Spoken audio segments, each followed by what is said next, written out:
It was just after sunset when the sky over the quiet village changed. The air was warm, the fields calm, and people were finishing dinner.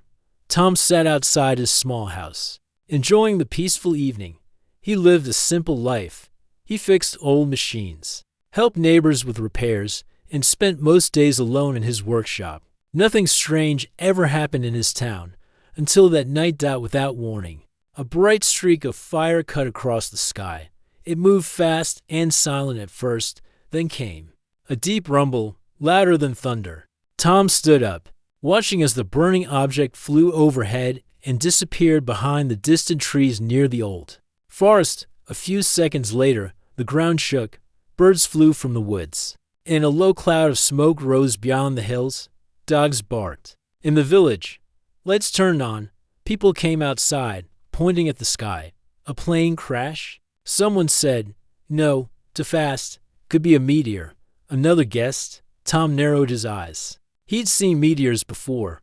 This felt different. Curiosity filled his mind. While others stayed in the safety of their homes, Tom grabbed a flashlight, jumped on his old motorbike, and headed toward the forest. He wasn't a hero, just curious. Something inside told him he needed to see what had fallen.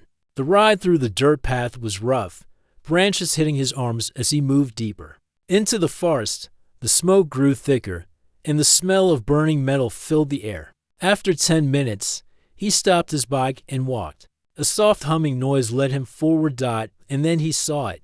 A large object, shaped like a long triangle, had crashed into the ground, leaving a deep scar in the earth. It wasn't a plane or anything made by humans. Its surface was dark and smooth, almost shining even in the smoke. Strange symbols glowed along its side, soft blue lights fading in and out like breathing. Tom's heart raced. "This is not from Earth," he whispered. He took a few careful steps forward. The ship hissed. Something moved inside. A small door opened with a slow creak, and a figure fell out, landing hard on the ground. Tom froze. It was a person, or something like a person, tall and armored from head to toe. The armor was silver and black, scratched and burned from the crash. The helmet opened slightly, revealing a face. Not human, but not scary either. Her skin was smooth, a light teal blue color. Her eyes were sharp, glowing faintly, but closed in pain. She was a woman, an alien woman. Tom wanted to run. Every part of him said leave. But the way she lay there, barely breathing, something stopped him. She was hurt, weak, not a monster, not a danger. At least not now. He looked back at the path. No one else was here. The government would arrive soon. News would spread. But what would they do to her? Lock her up, experiment on her. He looked at her again. She opened her eyes slowly and saw him. For a moment, neither moved. Then she tried to sit up, but groaned and collapsed again. Without thinking, Tom stepped forward, grabbed her arm carefully, and helped her sit against a tree. She looked at him, confused, but didn't attack. Her breathing was heavy. "I'll get you out of here," Tom said softly. Even though he knew she might not understand, he ran back to his bike, pulled out a thick blanket from the back, and returned. With effort, he wrapped it around her, trying not to show fear. She didn't speak, just watched him with tired eyes. She tried to stand, and he supported her weight. She was heavy, not just tall, but strong. Yet now, she leaned on him like she had no strength left. The ride back was difficult. Tom pushed the bike slowly while she sat behind him, barely holding on. The forest seemed darker than before. Every sound felt louder. By the time they reached the barn behind his house, Tom was sweating and shaking. He opened the old wooden doors, helped her inside, and laid her down on a pile of clean blankets. He had no idea what he was doing, but he knew hiding her was the right thing, at least for tonight. Inside the barn, he lit a small lantern and looked at her closely. Her armor had deep cracks. Her leg was bleeding, a dark purple color, not red. He cleaned the wound carefully, using water and clean cloth. She winced but didn't stop him. Her eyes stayed locked on his face. "Who are you?" he whispered. Knowing she wouldn't answer, she didn't speak. But after a long pause, She slowly raised a hand and tapped her chest. Kayla, she said in a tired voice. Tom blinked. Kayla, I'm Tom. She nodded once, then closed her eyes. Within minutes, she was asleep. Tom sat down beside her, heart pounding. An alien, a real one, was lying in his barn. She crashed from the sky. She could be dangerous. She might be a soldier. She might even be here to harm humans. But for now, she was just hurt, lost, and asleep under his roof. The world outside was changing. He could feel it. Nothing would ever be the same again. And it all started with a crash in the forest. Tom didn't sleep much that night. He kept checking the barn every hour. Kayla, the alien woman, was still asleep, her breathing slow and calm. The purple wound on her leg had stopped bleeding. The strange armor she wore had cooled down, even damaged. It looked stronger than anything made on Earth. Tom sat by the door of the barn, thinking. His hands were dirty from cleaning the wound, and his mind was full of questions. Why did she come here? He whispered to himself. Is she the first, or are more coming? Morning arrived quietly. The village woke up. People talked about the loud crash and the smoke in the forest. A few men tried to go looking, but military trucks blocked the road. Soldiers told everyone to stay back. Something was going on, but no one knew what. Tom stayed home, pretending everything was normal. Inside the barn, Kayla opened her eyes. She sat up slowly, looking around, confused at first. Then she saw Tom sitting on a stool, holding a cup of tea. You're awake, he said, trying to sound calm. Kayla didn't answer. She looked down at her leg. The bandage was still there. She touched it carefully, then looked at Tom. You helped? Tom nodded. You were hurt. I couldn't just leave you there. Kayla looked around again. Her voice was quiet but clear. This is Earth. Yes, Tom said. A small village. You crashed near the woods.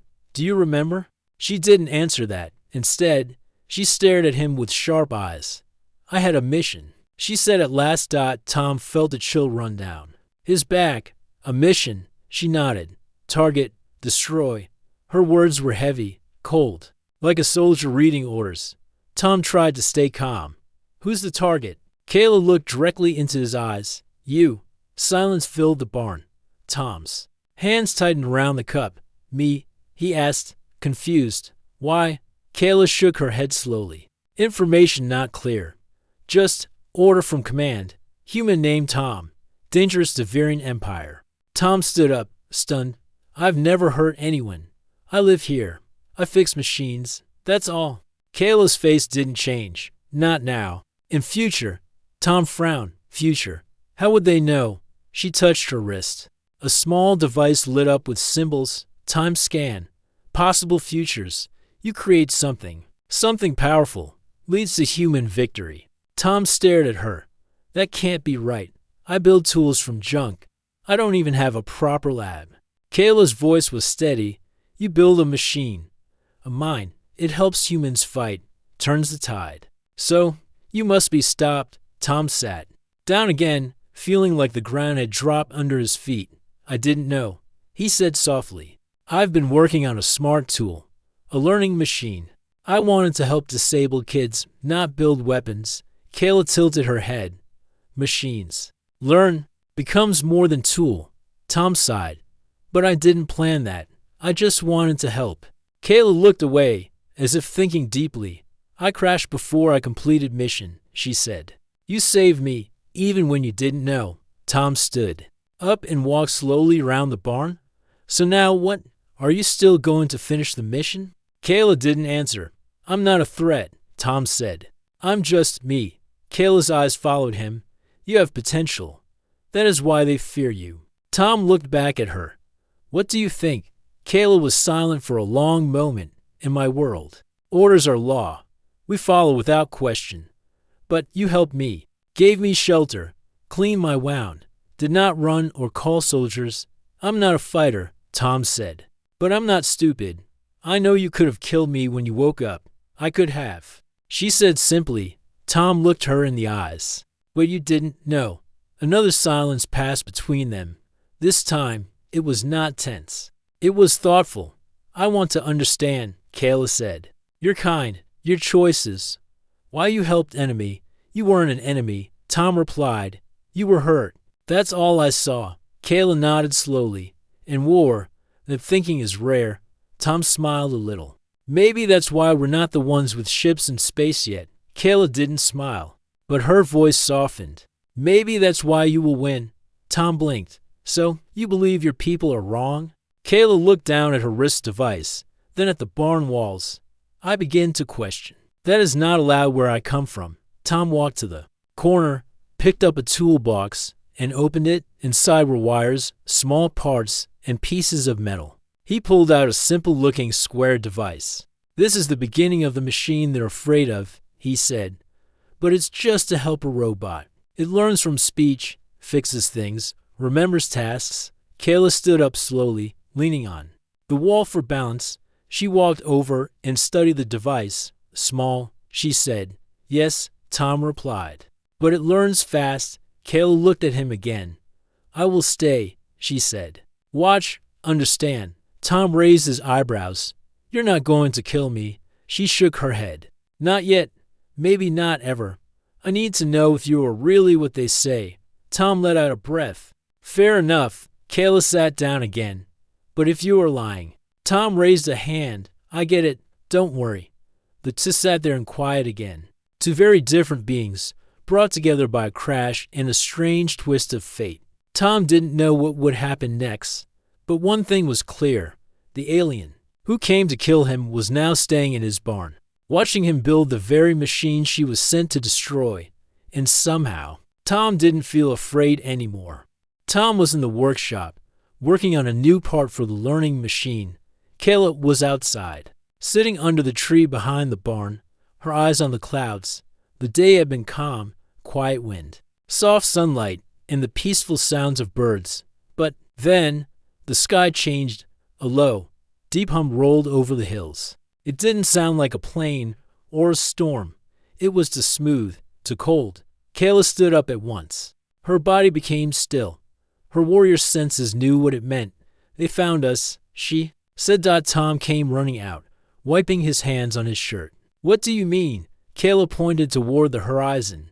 That sound. It's a Varian scout ship. They're close. Tom followed her gaze. A black dot appeared far above the trees. It grew bigger, moving fast and silent like a shadow. It had no wings, just a smooth silver body and flashing blue lights. They'll search the area first, Kayla said. Then they'll land. Tom felt his chest tighten. What do? We run. Tom hesitated. What about the machine? Kayla looked at him. Can you carry it? Tom nodded. It's small enough now. I'll take the latest version and hide the rest. They moved quickly. Kayla helped Tom remove the main device, the learning core, and pack it into a metal case. Tom hid his notes in a sealed toolbox and buried it under the workshop floor. Then they packed light, food, water, tools, and basic supplies. Kayla grabbed her weapon belt and reattached the armor pieces she had taken off days ago. She looked like a soldier again, sharp, strong, ready. But this time, she was not hunting. She was protecting. They moved through the back fields, staying low. Kayla led the way, her eyes scanning the sky and trees. Tom followed closely, carrying the case with the learning machine behind them. The scout ship landed quietly on a flat field, its landing legs digging into the earth like claws. A softness filled the air as the ramp lowered. 3 Varian warriors stepped out. They looked like Kayla, tall, armored, focused, but colder. Their movements were stiff, robotic, without emotion. Their eyes glowed a brighter blue. Each one held a weapon. They'll track my signal, Kayla said. My suit gives off a trace even when damaged. Can we turn it off? Tom asked. Kayla shook her head. Only once. But then I won't be able to use it again. She paused behind a group of trees and pressed a hidden button on her arm. The armor dimmed slightly. The lights faded. It's off now, she said. But they will still search the area. They will follow footprints, heat signs, sounds. Tom looked around. There's an old riverbed near the forest. We can follow it. No footprints in water. Kayla nodded. Good idea. They moved again, faster now. Kayla kept checking behind them, watching for signs. After 20 minutes, they heard the first blast. A tree exploded in the distance. They're clearing the area, Kayla said, trying to scare us out. Tom's heart raced. How long until they find us? Not long, Kayla replied. But we can still stay ahead if we keep moving. They followed the riverbed for nearly an hour. The water was shallow, and the path curved through the forest like a winding snake. The sounds of birds had stopped. The forest felt quiet, too quiet. Suddenly, Kayla raised her hand. Stop! Tom froze. He heard it too. Footsteps on dry leaves, quiet, but not quiet enough. Kayla pulled Tom down behind a large rock. She peered over carefully. One of the veering warriors was just 20 meters away. He scanned the area with a glowing device, searching for movement. Kayla whispered. They've split up. That means the others are nearby. Tom held his breath. The case in his hands felt heavier now. Kayla pointed to the right. There's a cave. We used it before. It's small, but hidden. They moved again, careful and silent. The cave entrance was covered with thick vines. Kayla pushed them aside and helped Tom crawl in. It was dark inside, but dry and safe. They waited. Outside, footsteps came closer, then stopped. A long pause. Then silence. Kayla didn't move. Her hand stayed near her weapon. Tom sat beside her, back against the stone wall, listening to his own heartbeat. Minutes passed. Finally, Kayla whispered, they moved on. But they'll come back. Tom looked at her in the dim light. How long can we hide like this? Not long, she said. They will bring more. Tom wiped sweat from his forehead. Then we need a plan. Kayla looked at him. We can't fight them all, but we can lead them away. Tom thought for a moment. What if we create a fake signal? Something that makes them chase in the wrong direction. Kayla's eyes lit up. Yes, if we can power the old transmitter in the barn. We can send out a false signal. But we can't go back now, Tom said. Kayla opened her wrist panel. I can link to it from here, but I'll need time. Tom opened the metal case and checked the machine. It was safe. He nodded. I'll watch the entrance. You do what you need. Kayla sat down and began working with her device. Lights blinked. Softly, her fingers moved quickly. She was calm, focused, just like a true warrior. But this time, her mission was different. She wasn't here to destroy something. She was here to protect it. After 15 minutes, she looked up. It's done, she said. The false signal is going out now. They'll chase it. Tom looked at her. Will it work? Kayla gave a short nod. It will buy us time. They sat quietly again. The danger wasn't gone. But for now, they had a chance. Tom looked at her, this strange warrior who once came to kill him, now risking everything to keep him safe. You didn't have to stay, you know. He said. Kayla looked at him. I chose to. That was all she needed to say. Outside the cave, the world still searched for them. But inside, they sat together, builder and warrior, inventor and protector, with the future resting between them. The barn was quiet, filled only with the soft hum of machines and the smell of metal and old wood. Tom sat on the floor, tools scattered around him, working on the learning machine. Kayla sat nearby, watching closely as she often did. But today, her face looked different, focused, serious, but also thoughtful. Why did you make it? She asked suddenly, pointing at the small silver box with blinking lights. Tom looked up, surprised by the question. You mean the learning machine? Yes. Why make something that learns? Tom wiped his hands on a rag. Because people forget, and machines don't. I wanted to make something that could learn faster than us, remember more, and maybe help us solve problems we can't. Kayla tilted her head slightly. And you think that will help humans? I hope so, Tom replied. The world is getting harder. People need help, especially those who are left behind. Kayla looked at the machine again. My leaders fear your creation. They believe it will become a weapon. Tom sighed. Maybe someday, someone will use it the wrong way. That happens with every invention. But that's not what I made it for. Kayla was silent for a moment. In my world, machines obey orders. They do not think. Tom smiled softly. Then maybe that's the real difference between us. We want machines to think with us, not just for us. Kayla stood up and walked to the table. She reached out and touched the device lightly. It beeped in response, recognizing her touch. She stepped back quickly. It knows me, she said.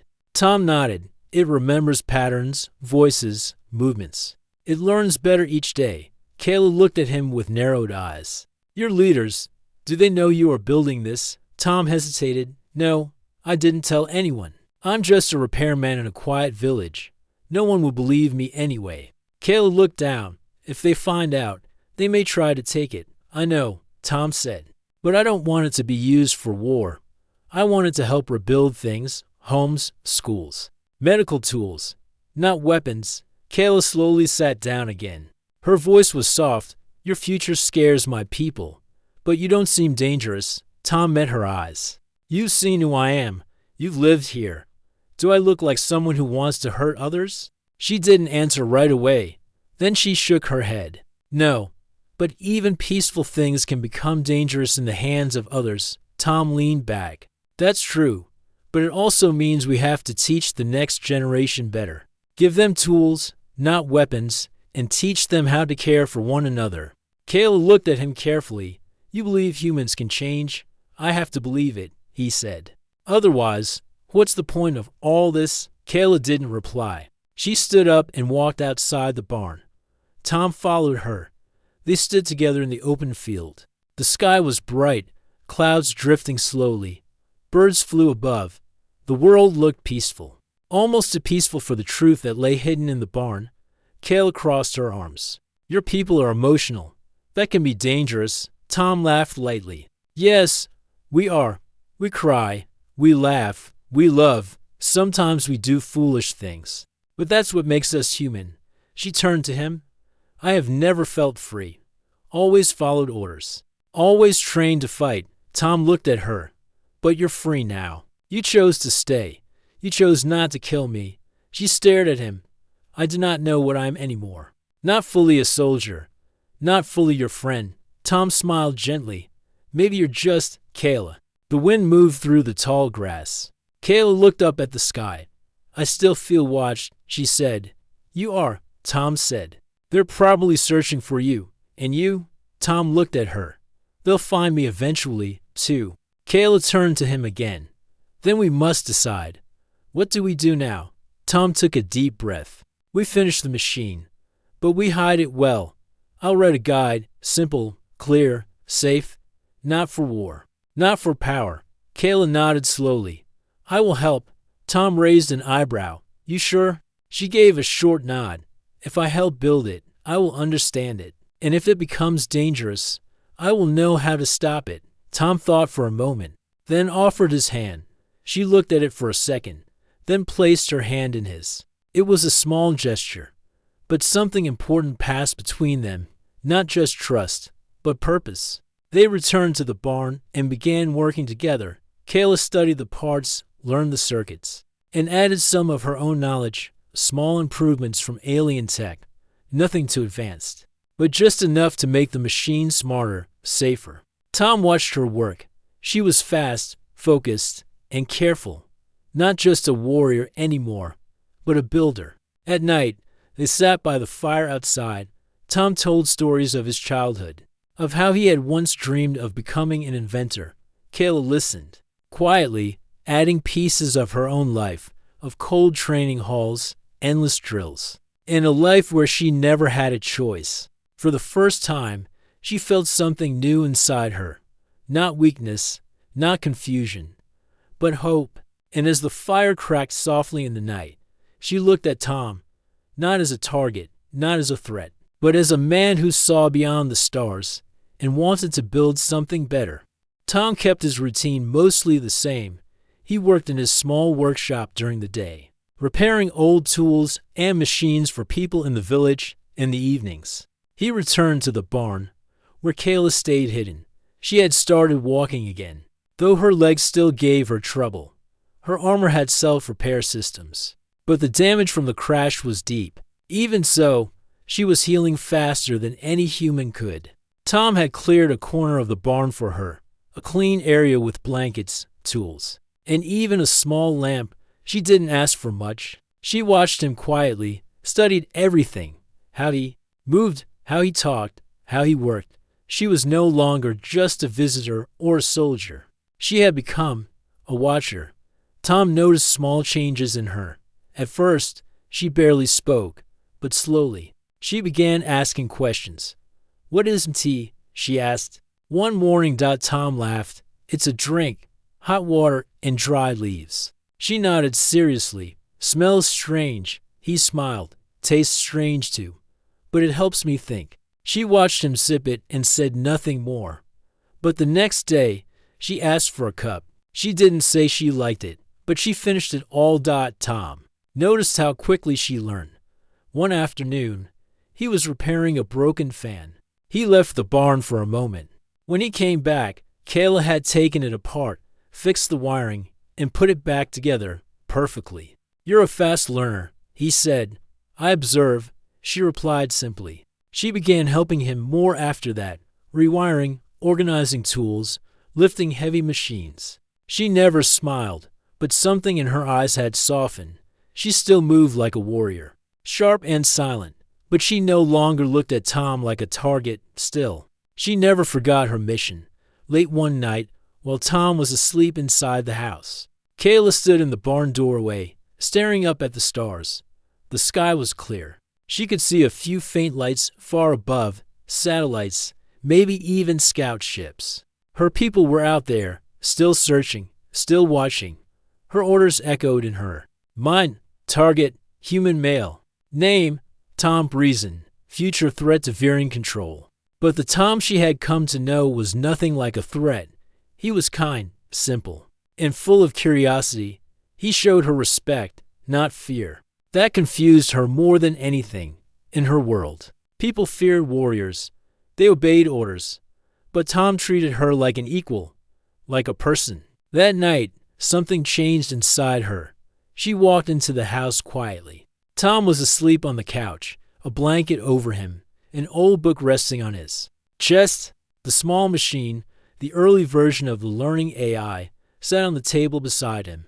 Humming gently, Kayla looked at it. She had studied the device closely.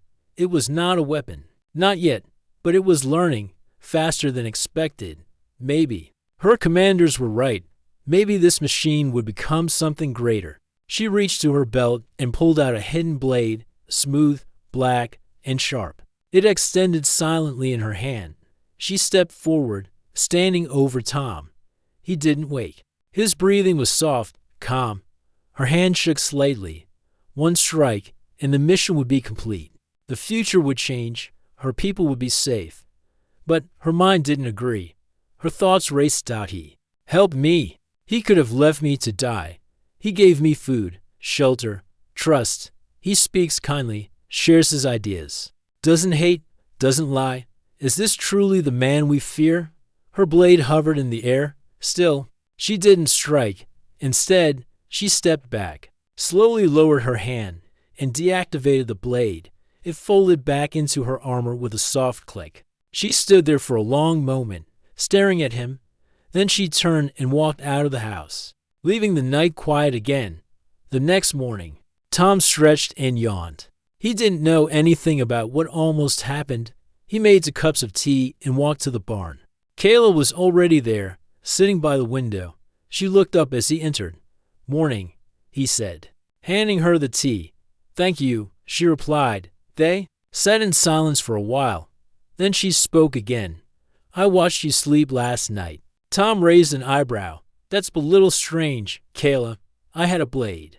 She added. His face went serious. "You thought about it?" She nodded. "I stood beside you, blade ready. I did not strike." Tom didn't say anything for a moment. He just looked at her. "Why not?" She looked at her hands. "I don't know, but something stopped me." Tom sipped his tea. "Maybe it was the tea," he joked. She didn't laugh, but her eyes showed a tiny flicker of amusement. "I've never failed a mission," she said. "You didn't fail." Tom said gently, "You're choosing something different." She looked at him. Is that allowed here? Choosing. He nodded. We don't always do it right, but yes, we try. Kayla looked back out the window. The wind moved the tall grass. Birds sang. Everything felt calm. I think I want to understand more, she said. Not just about you, but about Earth, about choice, about kindness. Tom smiled. Well, you're in the right place. She looked back at him, eyes serious. But if my people come, they won't stop to ask questions. Tom's smile faded. Then we'll have to be ready. Kayla gave a small nod. I will help. The alien warrior who once stood ready to strike had lowered her blade. She still wore armor, still had the strength of 10 men, and still held memories of war. But now, she also held something else, doubt, curiosity, and the beginning of trust.